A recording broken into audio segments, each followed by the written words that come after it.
I went to Anglesey on holiday last year, and while I was there, I went to this. I don't like calling them burial chambers. They're really not burial chambers, but I went to one of those.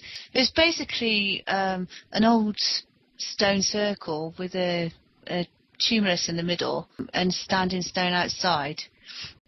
And this very strange stone in the centre that you kind of like went down this narrow passageway and into, you went into the mound. Right.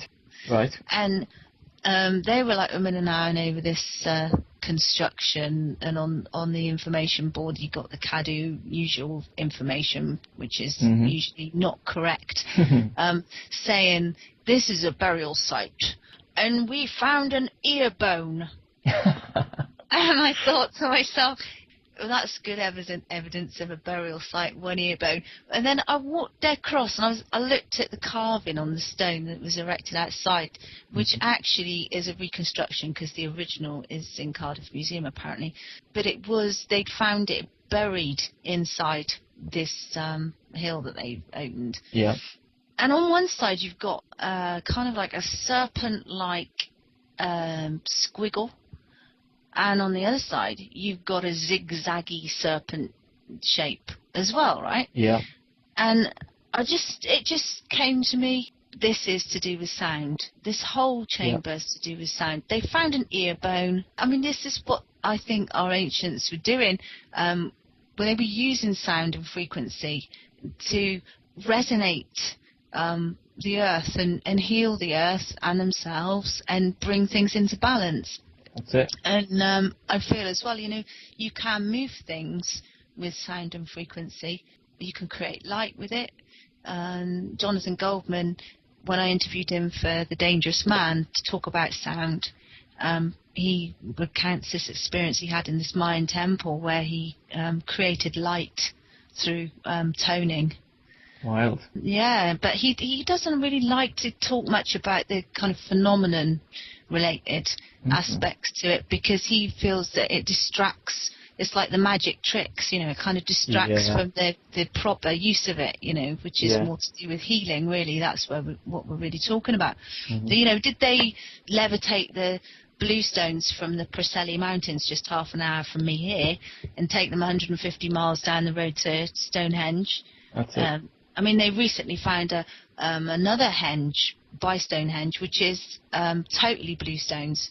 So it wasn't just those few stones that were blue stones that they transported, a whole blooming load of them. And they're very heavy stones. And they tried an experiment to float them down the estuary here in Wales. And I think one of them, it just sank straight to the bottom of the Milford Haven estuary, and that was it. So with all the technology we have, we can't replicate what they did because we've lost the ability to be able to use these things.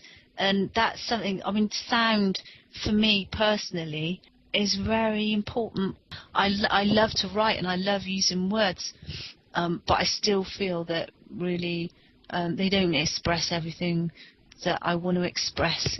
And I get very frustrated with words, and people read them the way they want to read them, and they hear what you say the way they want to hear it. But if you're singing something and you're bringing another tone into the whole expression of what you want to convey, we really need to kind of access the power of sound more than we are, and be very conscious too of the effects of sound. Yeah, completely. I mean, I was looking at recently frequencies of colour.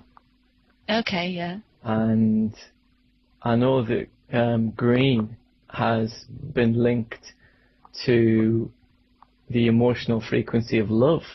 And obviously love heals as well. And plants heal. Now apparently, I've seen this written in more than one place, but in space-time, the true colour of our sort of density is green. Okay. And apparently that, in one way or the other, we can use that frequency or try and create that frequency with what's around us, with our emotions and our food, to heal. This is Mike Cooper. You're currently listening to a conversation with myself and Karen Sawyer. This is the rest of the show. Here's the customary question, the default question. What got you into all this? I've always liked writing anyway since I was a kid. In fact, I think that anything that you loved doing as a kid, that's what you should be doing. I think that's a telltale sign when you're a kid, and anything that you really enjoyed is really a path to look into. Yeah. When you're older, because quite often you get sort of steered into other things, But for me, it was writing, singing, oh God, anything, painting, dancing, all those things I still love doing now. But the writing side of things, I'd written a children's book. It started off as a song, a lyric that just came to me. And I wrote this kid's book, and then I sent it off to loads of publishers, and it kept getting rejected. And I've kind of put writing on the back burner then. I thought, nah, like you do. Then you get into doing other things. And then when I'd had my little girl, I'd given birth to her, and I was at home a lot and just kind of sat about wanting something to do.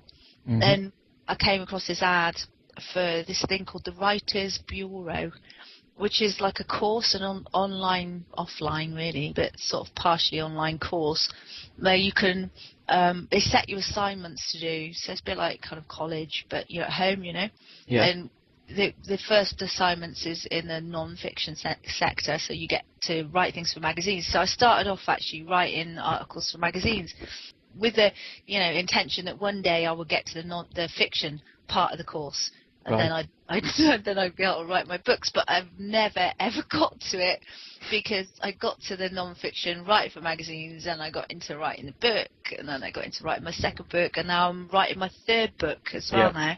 So the first book, which is called Soul Companions, what can you tell people that that's about? It's the kind of yin to the yang of the Dangerous Man book. It's really the starting point for everything. I kind of feel that spirituality, if you like, needed to be explored.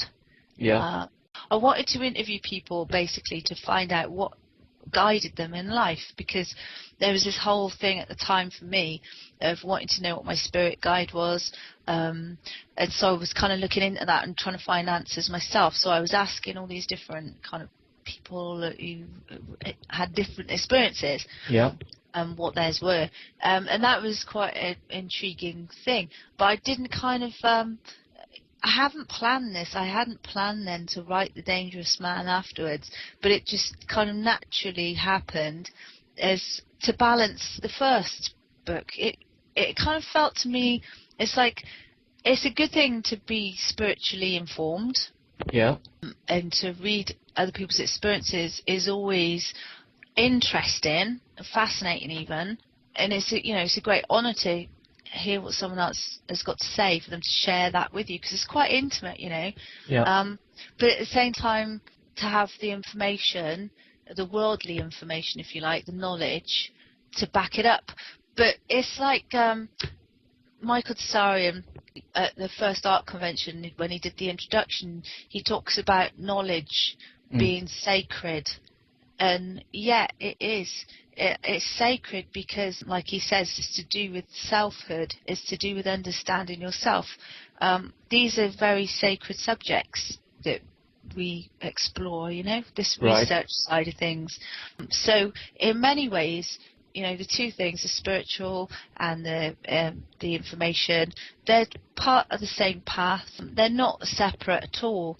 It's this duality again.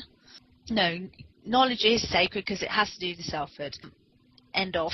I don't think I would have been able to have written The Dangerous Man first. Yeah, that's what I was wondering. You wouldn't be able to immediately tell, I don't think, when you read about them both, which one came first. Yeah. I mean, for me, I suppose the more spiritual side of things is where I've come in on this whole, alternative research scene. I'm coming in from that angle, if you like, and that's what I came across first. But I never was comfortable with the more kind of the ungroundedness of much of it. And I kind of feel, for me, that a lot of this stuff that we're researching now, especially with the history and the science and stuff like that, this is all very grounding. Yeah. As well as being quite mind expanding as well. And you know, it's a balance. It's finding that balance between the two. And I've started writing my third book, which is called Muse. Right.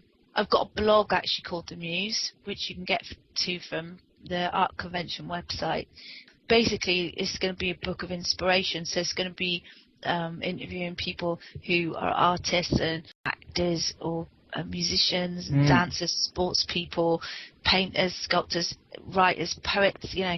And because if we're talking about Trinity, like we were talking about it earlier on, you know, a balanced Trinity, not the Father, Son, the Holy Ghost, a load of rubbish, but you know, so you've got if you're looking at it from a more scientific point of view, John Depew in The Dangerous Man talking about the positive magnetic currents, the negative magnetic currents, and the neutral line or gap that separates both magnetic forces. So it's like the 0 point. Absolutely. And that this is a recipe for the building blocks for all life on the material plane.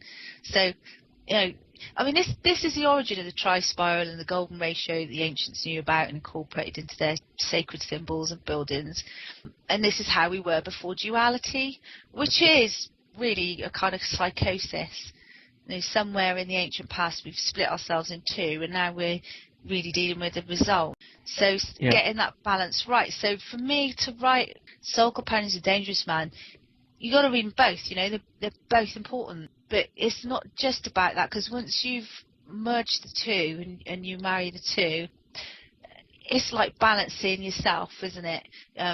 Achieving the balance of masculine and feminine energy. And when you achieve that balance and you have that marriage of so-called opposites, which is sometimes referred to as an alchemical wedding, and you move out of duality into Trinity.